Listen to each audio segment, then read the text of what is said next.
नमस्कार, मैं खुशी और आप देख रहे हैं अपना राष्ट्रीय न्यूज। आइए नजर डालते हैं आज की बड़ी खबर पर। केजरीवाल को फिलहाल तिहाड़ जाना ही होगा, 5 जून को कोर्ट सुनाएगा फैसला।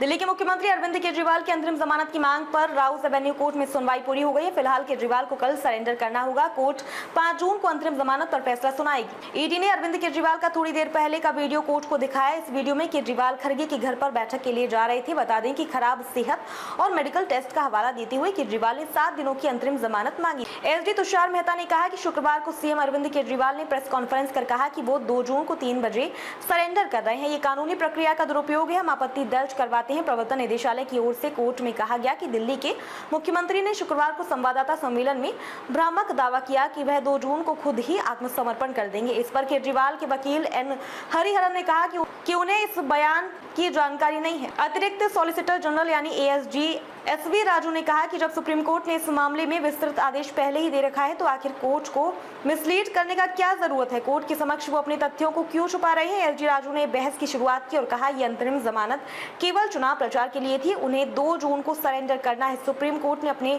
पिछले आदेश में कभी भी नहीं कहा कि अरविंद अपनी अंतरिम जमानत बढ़ाने की मांग को लेकर याचिका दाखिल कर सकते हैं। केजरीवाल की याचिका स्वीकार नहीं की जानी चाहिए, इसे खारिज किया जाना चाहिए। एसवी राजू ने आगे कहा, जहां तक रहा नियमित जमानत का सवाल तो उन्हें हिरासत में होना चाहिए। आज की तारीख में वो हिरासत में नहीं है। केजरीवाल को अंतरिम जमानत इसलिए मिली है क्योंकि सुप्रीम कोर्ट ने उन्हें जमानत दी थी।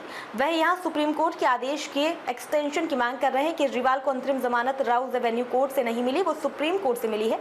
तो इस कोर्ट से अंतरिम जमानत बढ़ाने की मांग कैसे कर सकते हैं। अंतरिम जमानत की मांग सुनवाई लायक नहीं। एसवी राजू ने कहा सुप्रीम कोर्ट से उन्हें सिर्फ ये छूट मिली थी कि वो नियमित जमानत के लिए निचली अदालत जा सकते हैं, पर इसका मतलब ये नहीं कि वो यहाँ अंतरिम जमानत की मांग करने लगे। उनकी 7 दिनों की अंतरिम जमानत की मांग सुनवाई लायक नहीं है। पीएमएलए के सेक्शन 45 के तहत जमानत की दोहरी शर्त का प्रावधान अंतरिम जमानत पर भी लागू होता है। यहाँ भी कोर्ट को जमानत देने से पहले इस पहलू पर संतुष्ट होना होगा कि केजरीवाल के खिलाफ केस बनता ही नहीं है। अरविंद ने इस कोर्ट को इस बाबत अपनी याचिका में नहीं बताया कि उन्होंने इससे पहले सुप्रीम कोर्ट में याचिका दाखिल की थी, लेकिन रजिस्ट्रार जनरल ने जल्द सुनवाई के लिए सूचीबद्ध करने से इनकार कर दिया। उन्होंने इस तथ्य को अदालत से छुपाया। अरविंद मेडिकल टेस्ट की जगह रैलियां कर रहे थे। एसडी तुषार मेहता ने सुप्रीम कोर्ट में अंतरिम जमानत दी, तब भी इनकी तरफ से तारीख को बढ़ाने की मांग की थी, लेकिन अदालत ने मना कर दिया था। अरविंद ने कल जनता के सामने कहा कि वो 12 जून को सरेंडर करेंगे। बात उन्होंने अपने वकील से भी छुपाई। अरविंद मेडिकल टेस्ट कराने की बजाय लगातार रैलियां कर रहे थे। इसका मतलब यह है कि वो बीमार नहीं है। 7 किलो वजन कम होने का दावा गलत है, बल्कि अरविंद का वजन 1 किलो बढ़ गया था। केजरीवाल के वकील एन हरिहरन ने उनकी ओर से कहा, मैं 1994 से शुगर का मरीज हूं। पिछले 30 साल से मेरा शुगर डाउन रहता है। मैं 54 यूनिट इंसुलिन रोज लेता हूं।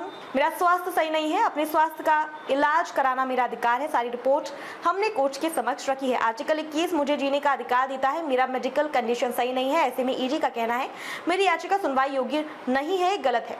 अरविंद केजरीवाल की ओर से वकील ने कहा कि 20 दिनों तक जेल में केजरीवाल को इंसुलिन नहीं दी गई। इसके लिए एप्लीकेशन देना पड़ा और वह विशेषज्ञ की नियुक्ति की गई।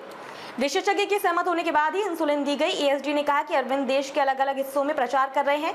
यहाँ स्वास्थ्य का मसला है। हम ये नहीं कह रहे कि अंतरिम जमानत नहीं दी जा सकती। हम ये कह रहे हैं कि धारा 45 पीएमएलए के पालन के लिए ये अदालत अंतरिम जमानत नहीं दे सकती। एएसडी ने कहा कि ये सुप्रीम कोर्ट में भी स्वास्थ्य के आधार पर जमानत मांग सकते थे। इनका वजन कम हुआ है, ये गलत बात है। इनका वजन बड़ा है।